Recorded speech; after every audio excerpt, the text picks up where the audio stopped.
হাজারো মানুষের ভিড়ে ঠাসা রৌমারী উপজেলার দাঁতভাঙ্গা বাজার। কেউ সওদা করতে ব্যস্ত, কেউ বা রাজনৈতিক মিছিলে স্লোগান দিতে দিতে রাজপথ কাঁপাচ্ছে। কিন্তু এই ব্যস্ততার সমান্তরালে গত 10 থেকে 12 বছর ধরে একটি জীবন্ত গল্প এই বাজারের ধুলোবালিতে মিশে আছে, যা আমাদের কারো চোখে পড়ে, আবার কারো চোখে পড়েও পড়ে না। সেই গল্পের কেন্দ্রীয় চরিত্রের নাম আনন্দী। আমাদের সমাজের ভাষায় সে হয়তো শুধুই একজন পাগলি, কিন্তু তার অস্তিত্বের গভীরে লুকিয়ে আছে এক রহস্যময় আভিজাত্য আর এক বুক হাহাকার।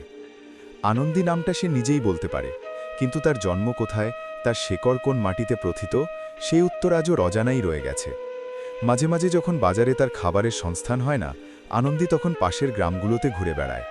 অদ্ভুত এক ব্যক্তিত্ব তার। সে সবার কাছে হাত পাতে না। যাকে তার পছন্দ হয়, যার চেহারায় সে হয়তো হারানো কোনো আপনজনের ছায়া খুঁজে পায়, কেবল তার কাছেই সে খাবার চায়। তবে আনন্দীর জীবনের সবচেয়ে আশ্চর্যের বিষয় হল তার চারপাশের সেই প্রভুভক্ত চার পেয়ে সঙ্গীরা। একদল কুকুর সারাক্ষণ তাকে ছায়ার মতো আগলে রাখে। আনন্দী যখন কোনো আবর্জনা স্তূপের পাশে বা দোকানের বারান্দায় নোংরা কাঁথা পেতে শুয়ে থাকে, এই কুকুরগুলোই তখন তার পাহারাদার হয়ে পাশে শুয়ে থাকে। এই দৃশ্যটি দেখলে মনে হয় মানুষের সমাজে ঠাঁই না পাওয়া এক নিঃস্ব নারীকে প্রকৃতি নিজেই তার সন্তানদের দিয়ে রক্ষা করছে।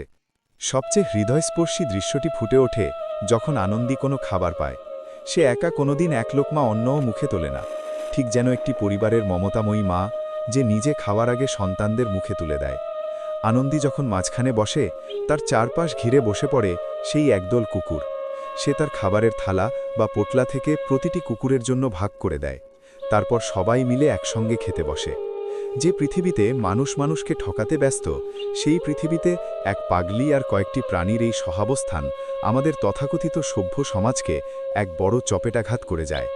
কুকুরগুলোই যেন তার পরম আত্মীয়, যারা তাকে চেনে, তাকে ভালোবাসে এবং তাকে বিচার করে না। আনন্দীর হাঁটাচলা আর অবয়বের দিকে তাকালে আজও মনে হয় সে কোনো এক সম্ভ্রান্ত পরিবারের সদস্য ছিল। হয়তো ভারতের কোনো এক অভিজাত ঘরে তার জন্ম হয়েছিল। মা বাবা আদর করে নাম রেখেছিলেন আনন্দী, যার অর্থ আনন্দময়ী। সেই শ্যামবর্ণের ছোট্ট মেয়েটি হয়তো একসময় তার বাবা মায়ের চোখের মণি ছিল। তার কৈশোর কেটেছে খেলার সাথীদের ভিড়ে, আর যৌবনে তার রূপের ছটায় হয়তো অনেকেই মুগ্ধ হতো। কিন্তু নিয়তির নিষ্ঠুর পরিহাসে সেই আনন্দময়ী আজ সহায় সম্বলহীন এক পথচারী। আজ তার শেষ বয়সে কোনো মানুষ সঙ্গী নেই, আছে শুধু একদল অবুঝ কুকুর।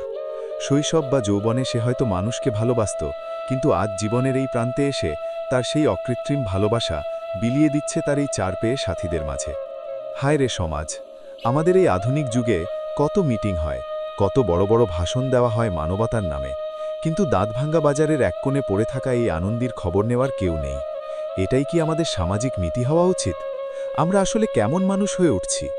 আজ আনন্দী বেঁচে আছে বলে তার খোঁজ নেওয়ার কেউ নেই, কিন্তু কাল যদি শোনা যায় যে আনন্দী মারা গেছে, তখন হয়তো পুরো চিত্রটা বদলে যাবে। কোনো এক ছেঁড়া কাঁথা মুড়িয়ে তার নিথর দেহটা পড়ে থাকবে। হয়তো কেউ ভয় পেয়ে লাঠি দিয়ে নাড়িয়ে দেখবে সে সত্যি মরে শক্ত হয়ে গেছে কিনা। আর তখনই শুরু হবে আমাদের তথাকথিত সামাজিক সৌজন্য। সেদিন দাফন বা শেষকৃত্যের টাকার অভাব হবে না। আতর, গোলাপ জল, সাবান আর নতুন কাপড়ের জন্য শত হাত এগিয়ে আসবে। এমনকি তার আত্মার শান্তির জন্য গরু বা ছাগল জবাই করে ভোজের আয়োজন করতেও কুণ্ঠাবোধ করবে না এই সমাজ। অথচ আজ যখন মেয়েটির এক মুঠো ভাতের প্রয়োজন, একটু দয়া বা চিকিৎসার প্রয়োজন, তখন আমরা সবাই ভীষণ ব্যস্ত। এই দ্বিচারিতা আর কতদিন? জীবিত মানুষের চেয়ে মৃত মানুষের পেছনে খরচ করাটা কি আমাদের বীরত্ব? আনন্দীর গল্পটি আমাদের চোখে আঙুল দিয়ে দেখিয়ে দেয় যে আমাদের মানবতা আজ কেবল আনুষ্ঠানিকতায় সীমাবদ্ধ হয়ে পড়েছে। সে হয়তো সত্যিই ভারতের কোনো সম্ভ্রান্ত ঘরের সন্তান ছিল, কিন্তু আজ সে আমাদেরই সমাজের এক অব্যক্ত হাহাকার। আসুন, মানুষ মরার পর তাকে নিয়ে মাতম না করে সে বেঁচে থাকতেই তার দিকে একটু সহানুভূতির হাত বাড়িয়ে দিই, কারণ সৃষ্টির সেবাতেই স্রষ্টার সন্তুষ্টি নিহিত। আনন্দীর এই হৃদয়স্পর্শী গল্পটি যদি আপনার মন ছুঁয়ে থাকে, তাহলে দয়া করে এই পোস্টটি শেয়ার করুন। আপনার একটি শেয়ার হয়তো সমাজের বিবেককে কিছুটা হলেও নাড়া দিতে পারে। আমাদের চারপাশের এই অবহেলিত মানুষগুলোর প্রতি যত্নবান হবার বার্তা ছড়িয়ে দিতে লাইক ও কমেন্ট করে আপনার মূল্যবান মতামত জানান। মানবতার জয় হোক।